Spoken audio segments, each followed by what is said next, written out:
Good evening. I'm Nancy here at North Star Ministries, and it's a privilege and an honor for me tonight, for tonight's late night read, to read from the Constitution of the United States. It's something that I've been wanting to read from for quite some time, and I think it's time. It's probably way past overdue. I think by reading it aloud and you'll have it there, you can refer back to it over and over again. And quick disclaimer, my reading is not perfect, so please bear with me. I get eye allergies from time to time, and so I just wanted to let you know that sometimes I get all blurry and can't see. So, but I do my best.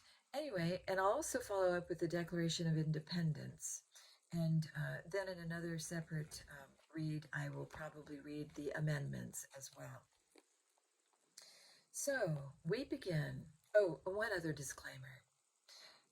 North Star Ministries does not ask for donations or money of any kind. So this is a labor of love on my part, and I freely give as I freely receive. So please know that. And we live in a time when, in this digital age, when there are so many thoughtless and greedy people that steal other people's intellectual property and make it their own, and they run with it, and they create fake pages, and they ask for money, making it seem like it's me asking, and it's not. So I just wanted to put that out there. If you ever come across that, know that it is not me.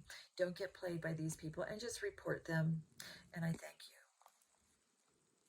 The Constitution of the United States. We, the people of the United States, in order to form a more perfect union, establish justice, ensure domestic tranquility, provide for common defense, promote the general welfare, and secure the blessings of liberty to ourselves and our posterity, do ordain and establish this Constitution for the United States of America. Article 1, Section 1. All legislative powers herein granted shall be vested in a Congress of the United States, which shall consist of a Senate and a House of Representatives. Section 2. The House of Representatives shall be composed of members chosen every second year by the people of the several states, and the electors in each state shall have the qualifications requisite for electors of the most numerous branch of the state legislature. No person shall be a representative who shall not have attained to the age of 25 years and been 7 years a citizen of the United States, and who shall not, when elected, be an inhabitant of that state in which he shall be chosen. Representatives and direct taxes shall be apportioned among the several states which may be included within this union, according to their respective numbers, which shall be determined by adding to the whole number of free persons, including those bound to service for a term of years, and excluding Indians not taxed, 3/5 of all other persons. The actual enumeration shall be made within 3 years after the first meeting of the Congress of the United States, and within every subsequent term of 10 years, in such manner as he shall by law direct. The number of representatives shall not exceed 1 for every 30,000, but each state shall have at least 1 representative, and until such enumeration shall be made, the state of New Hampshire shall be entitled to choose 3, Massachusetts 8, Rhode Island and Providence plantations 1, Connecticut 5, New York 6, New Jersey 4, Pennsylvania 8, Delaware 1, Maryland 6, Virginia 10, North Carolina 5, South Carolina 5, and Georgia 3. When vacancies happen in the representation from any state, the executive authority thereof shall issue writs of election to fill such vacancies. The House of Representatives shall choose their Speaker and other officers, and shall have the sole power of impeachment. Section 3. The Senate of the United States shall be composed of 2 senators from each state, chosen by the legislature thereof for 6 years, and each senator shall have 1 vote. Immediately after they shall be assembled in consequence of the first election, they shall be divided as equally as may be into 3 classes. The seats of the senators of the first class shall be vacated at the expiration of the 2nd year, of the second class at the expiration of the 4th year, and the third class at the expiration of the 6th year, so that 1/3 may be chosen every 2nd year. And if vacancies happen by resignation or otherwise during the recess of the legislature of any state, the executive thereof may make temporary appointments until the next meeting of the legislature, which shall then fill such vacancies. No person shall be a senator who shall not have attained to the age of 30 years, and been 9 years a citizen of the United States, and who shall not, when elected, be an inhabitant of that state for which he shall be chosen. No person shall be a senator who shall not have attained to the age of 30 years, and been 9 years a citizen of the United States, and who shall not, when elected, be an inhabitant of the state for which he shall be chosen. I read that twice. I did that on purpose. I think it's important. It really sets it in, you know. The Vice President of the United States shall be President of the Senate, but shall have no vote unless they be equally divided. The Senate shall choose their other officers, and also a president pro tempore in the absence of the vice president, or when he shall exercise the office of President of the United States. The Senate shall have the sole power to try all impeachments. When sitting for that purpose, they shall be an oath or affirmation. Let me read that again. The Senate shall have the sole power to try all impeachments. When sitting for that purpose, they shall be on oath or affirmation. When the President of the United States is tried, the Chief Justice shall preside, and no person shall be convicted without the concurrence of 2/3 of the members present. Judgment in cases of impeachment shall not extend further than to removal from office, and disqualification to hold and enjoy any office of honor, trust, or profit under the United States, but the party convicted shall nevertheless be liable and subject to indictment, trial, judgment, and punishment according to law. And I just want to make a mention here because there are a couple of footnotes at the bottom of the page. Number 1, changed by Section 2 of the 14th Amendment was number 1. And number 2, changed by the 17th Amendment. And number 3, changed by the 17th Amendment. Well, let me continue. Section 4. The times, places, and manner of holding elections for senators and representatives shall be prescribed in each state by the legislature thereof. But the Congress may at any time, by law, make or alter such regulations, except as to the places of choosing senators. The Congress shall assemble at least once in every year, and such meeting shall be on the first Monday in December, unless they shall by law appoint a different day. Section 5. Each house shall be the judge of the elections, returns, and qualifications of its own members, and a majority of each shall constitute a quorum to do business.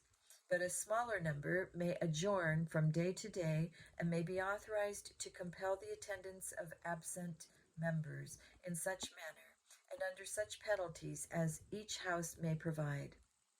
Each house may determine the rules of its proceedings, punish its members for disorderly behavior, and, with the concurrence of 2/3, expel a member. Each house shall keep a journal of its proceedings, and from time to time publish the same, excepting such parts as may in their judgment require secrecy. and the yeas and nays of the members of either house on any question shall, at the desire of 1/5 of those present, be entered on the journal. Let me read that again. Each house shall keep a journal of its proceedings, and from time to time publish the same, exempting such parts as may be in their judgment require secrecy. And the yeas and nays of the members of either house on any question shall, at the desire of 1/5 of those present, be entered on the journal. Neither house, during the session of Congress, shall, without the consent of the other, adjourn for more than 3 days, nor to any other place than that in which the two houses shall be sitting. Section 6. The senators and representatives shall receive a compensation for their services, to be ascertained by law and paid out of the Treasury of the United States. They shall in all cases, except treason, felony, and breach of the peace, be privileged from arrest during their attendance at the session of their respective houses, and in going to and returning from the same. And for any speech or debate in either house, they shall not be questioned in any other place.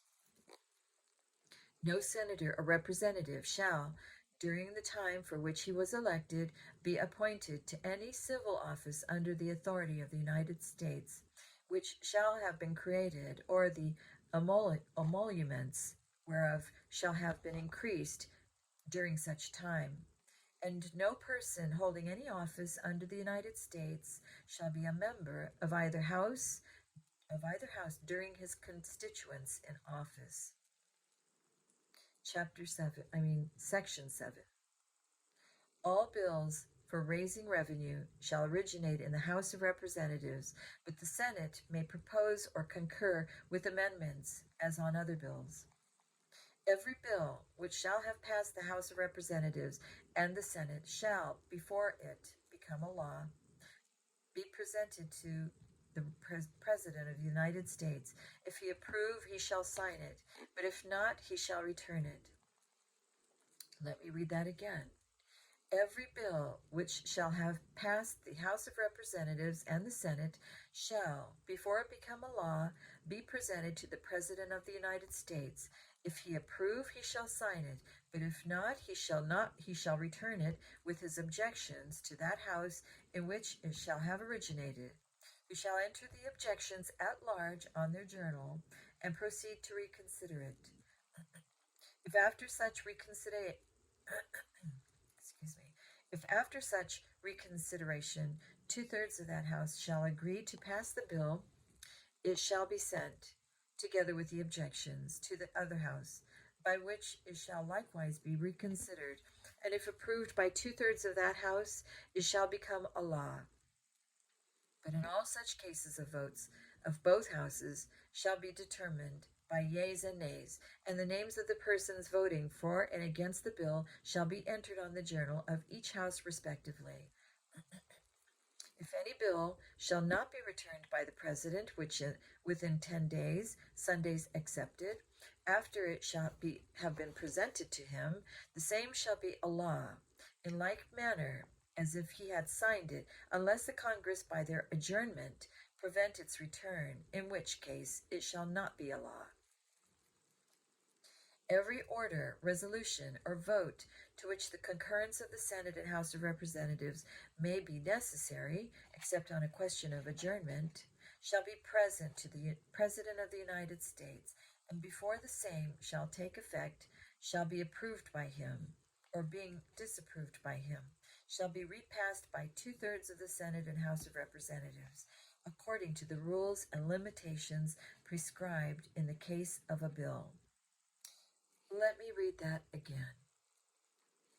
And I hope you don't mind, because I think that with a document like this, it's so important to really get it down. And so it serves well to read it twice over. Every order, resolution, or vote to which the concurrence of the Senate and House of Representatives may be necessary, except on a question of adjournment, shall be presented to the President of the United States, and before the same shall take effect, shall be approved by him, or being disapproved by him, shall be repassed by 2/3 of the Senate and House of Representatives, according to the rules and limitations prescribed in the case of a bill. Section 8.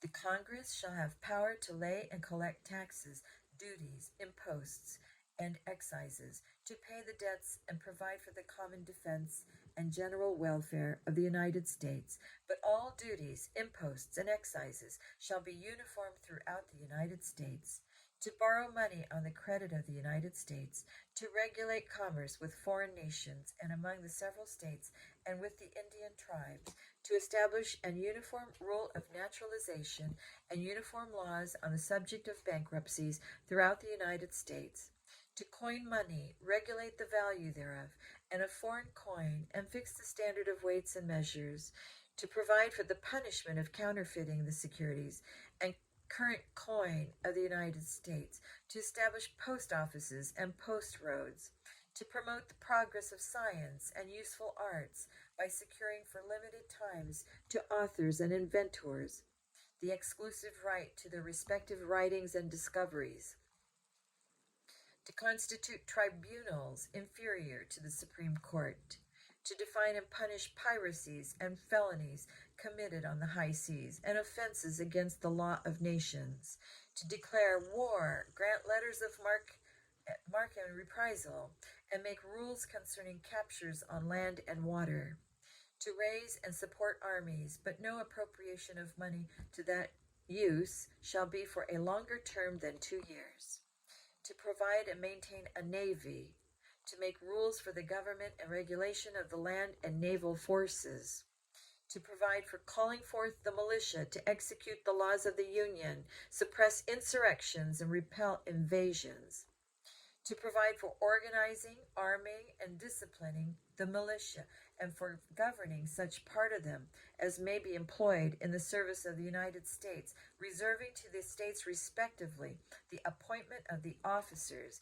and the authority of training the militia according to the discipline prescribed by Congress, to exercise exclusive legislation in all cases whatsoever over such district not exceeding 10 miles square as may, by cession of particular states and the acceptance of Congress, become the seat of the government of the United States, and to exercise like authority over all places purchased by the consent of the legislature of the state in which the same shall be, for the erection of forts, magazines, arsenals, dockyards, and other needful buildings, and to make all laws which shall be necessary and proper for carrying into execution the foregoing powers, and all other powers vested by this Constitution in the government of the United States, or in any department or officer thereof. Section 9. The migration of or importation of such persons as any of the states now existing shall think proper to admit shall not be prohibited by the Congress prior to the year 1808, but a tax or duty may be imposed on such importation, and not exceeding $10 for each person. Let me read that again. Section 9.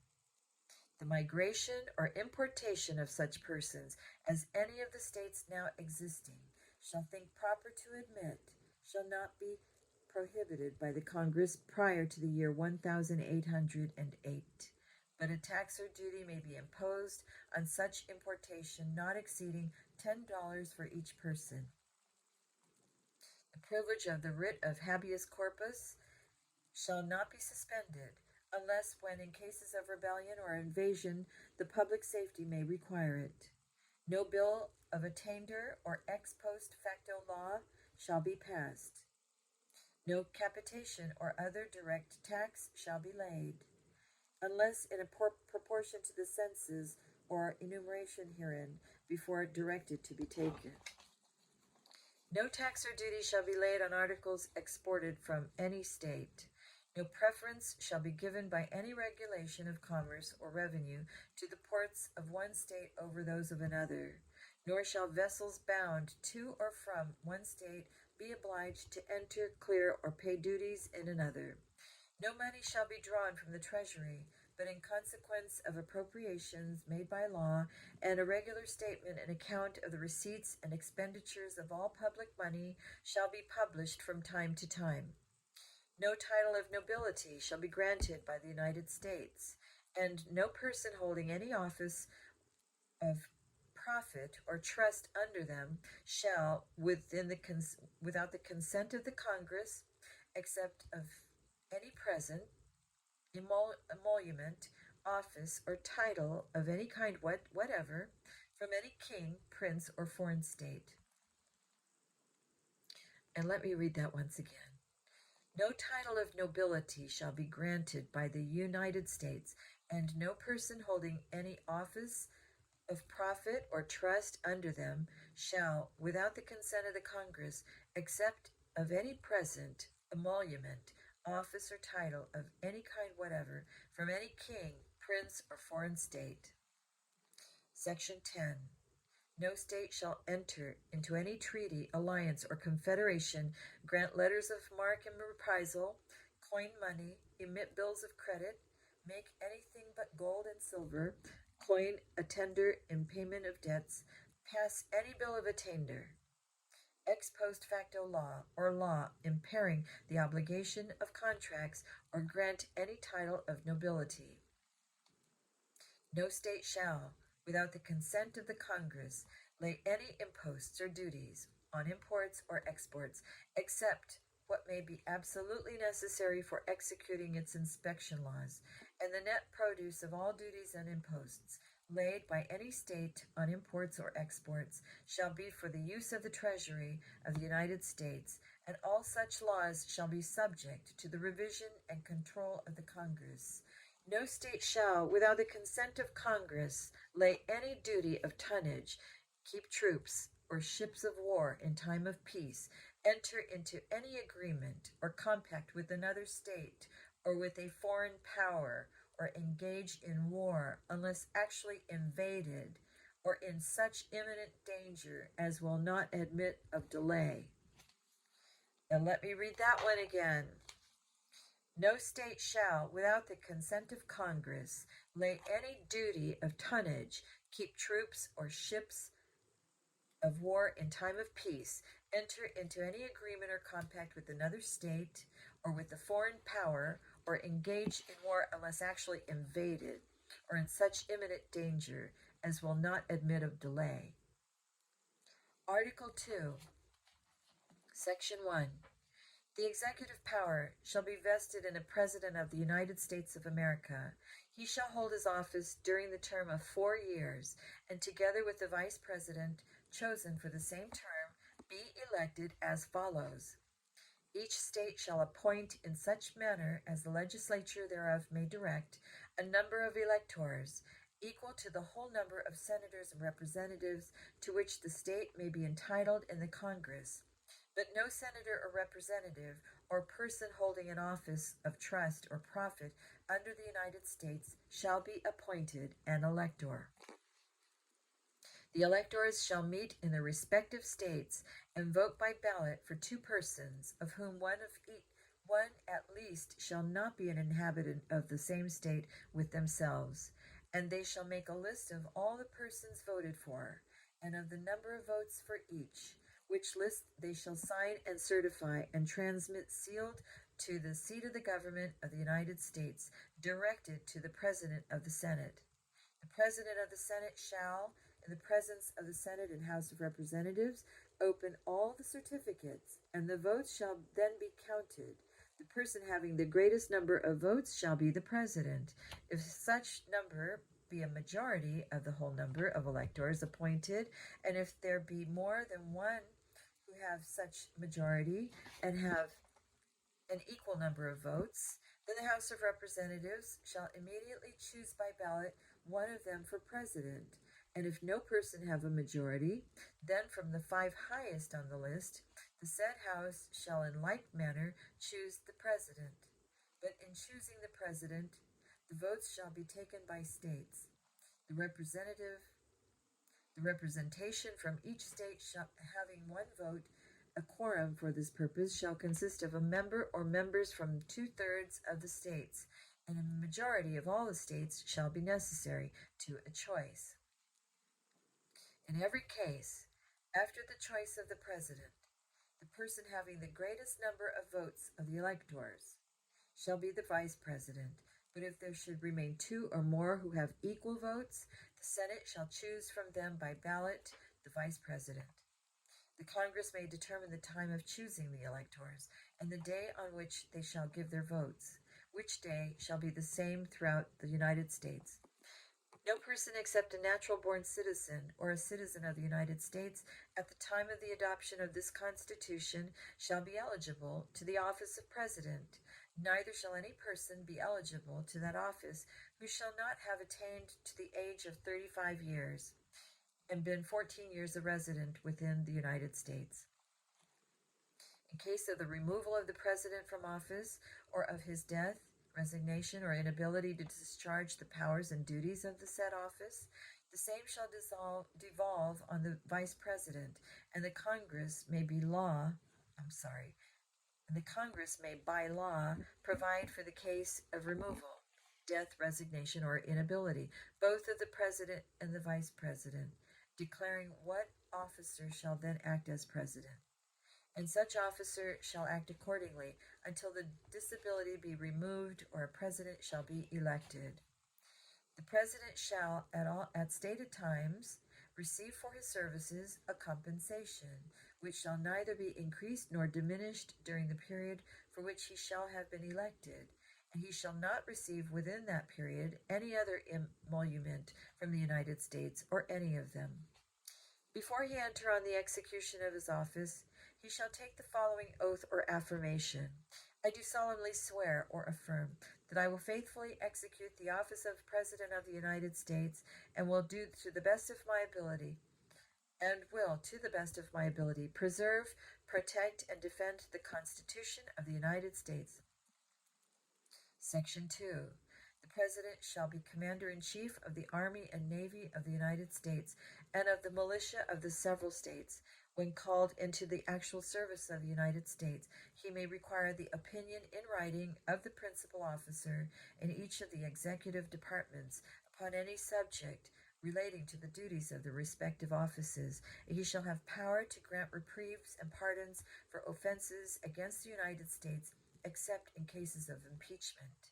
He shall have power, by and with the advice and consent of the Senate, to make treaties, provided 2/3 of the senators present concur, and he shall nominate, and by and with the advice and consent of the Senate, shall appoint ambassadors, other public ministers and consuls, judges of the Supreme Court, and all other officers of the United States, whose appointments are not herein otherwise provided for, and which shall be established by law. But the Congress may by law vest the appointment of such inferior officers as they think proper, in the President alone, in the courts of law, or in the heads of departments. The President shall have power to fill up all vacancies that may happen during the recess of the Senate, by granting commissions which shall expire at the end of their next session. Section 3. He shall from time to time give to the Congress information of the state of the Union, and recommend to their consideration such measures as he shall judge necessary and expedient. He may, on extraordinary occasions, convene both houses or either of them, and in case of disagreement between them with respect to the time of adjournment, he may adjourn them to such time as he shall think proper. He shall receive ambassadors and other public ministers. He shall take care that the laws be faithfully executed, and shall commission all the officers of the United States. Section 4. The President, Vice President, and all civil officers of the United States shall be removed from office on impeachment for and conviction of treason, bribery, or other high crimes and misdemeanors. Article 3. Section 1.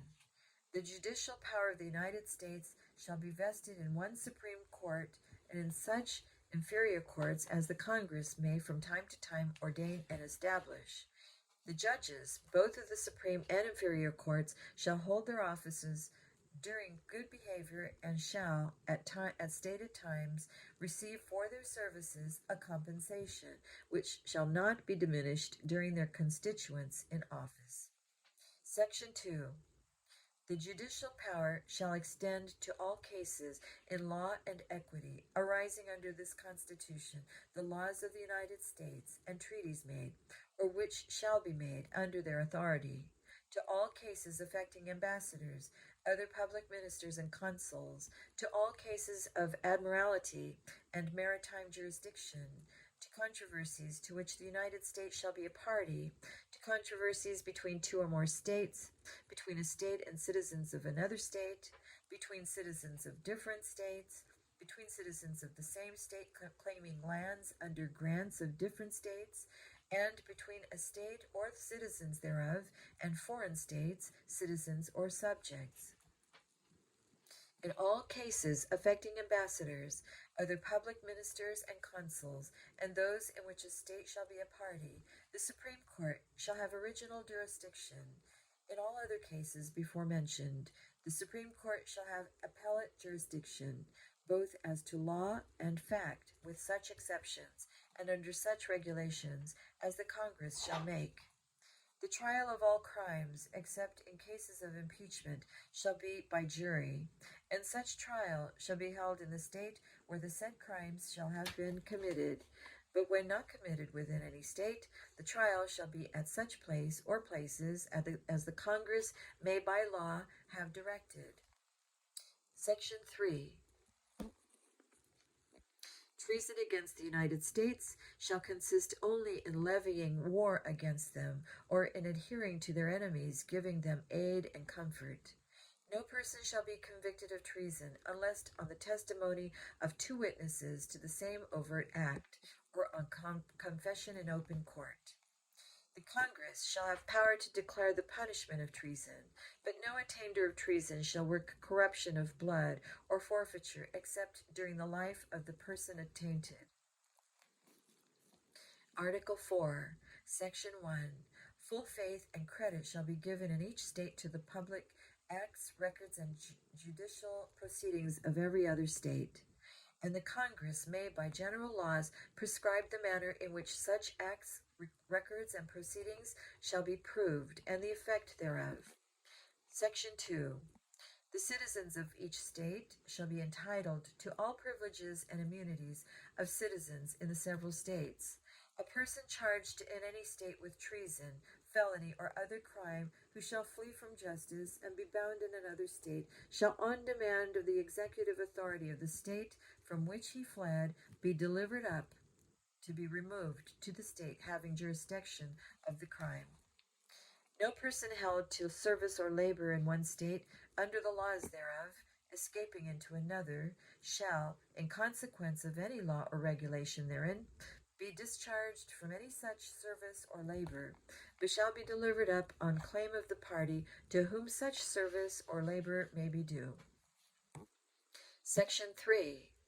New states may be admitted by the Congress into this Union, but no new state shall be formed or erected within the jurisdiction of any other state, nor any state be formed by the junction of two or more states, or parts of states, without the consent of the legislatures of the states concerned, as well as of the Congress.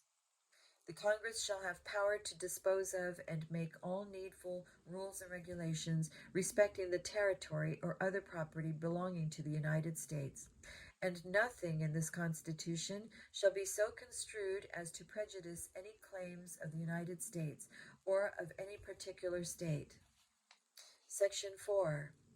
The United States shall guarantee to every state in this Union a republican form of government, and shall protect each of them against invasion, and on application of the legislature or of the executive, when the legislature cannot be convened, against domestic violence. Article 5. The Congress, whenever 2/3 of both houses shall deem it necessary, shall propose amendments to this Constitution, or, on the application of the legislatures of 2/3 of the several states, shall call a convention for proposing amendments, which, in either case, shall be valid to all intents and purposes as part of this Constitution when ratified by the legislatures of 3/4 of the several states, or by conventions in 3/4 thereof, as the one or the other mode of ratification may be proposed by the Congress, provided that no amendment which may be made prior to the year 1808 shall in any manner affect the first and fourth clauses in the 9th section of the first article, and that no state without its consent shall be deprived of its equal suffrage in the Senate. Article 6. All debts contracted and engagements entered into before the adoption of this Constitution shall be as valid against the United States under this Constitution as under the Confederation. The Constitution and the laws of the United States, which shall be made in pursuance thereof, and all treaties made or which shall be made under the authority of the United States, shall be the supreme law of the land, and the judges in every state shall be bound thereby. Anything in the Constitution or laws of any state to the contrary notwithstanding. The senators and representatives before mentioned, and the members of the several state legislatures, and all executive and judicial officers, both of the United States and of the several states, shall be bound by oath or affirmation to support this Constitution, but no religious test shall ever be required as the qualification to any office or public trust under the United States. Article 7. The ratification of the conventions of 9 states shall be sufficient for the establishment of this Constitution between the states so ratifying the same. Done in convention by the unanimous consent of the states present the 17th day of the September in the year of our Lord 1787, and of the independence of the United States of America, the 12th in witness whereof we have hereunto subscribed our names.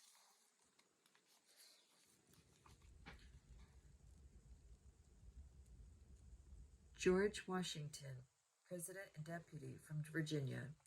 Delaware. George Reed, Cunning, Bedford, John Dixon. It's got a lot of abbreviated names. I think I'm going to bypass that part, and we will just post this from that point. It does list the several states: Delaware, Maryland, Virginia, North Carolina, South Carolina, Georgia, New Hampshire, Massachusetts, Connecticut, New York, New Jersey, and Pennsylvania, and all of the different representatives from those states at that time. And so I will continue in the next read with the amendments to the Constitution of the United States. And I will also read the Declaration of Independence. Okay, thank you for listening. Good night.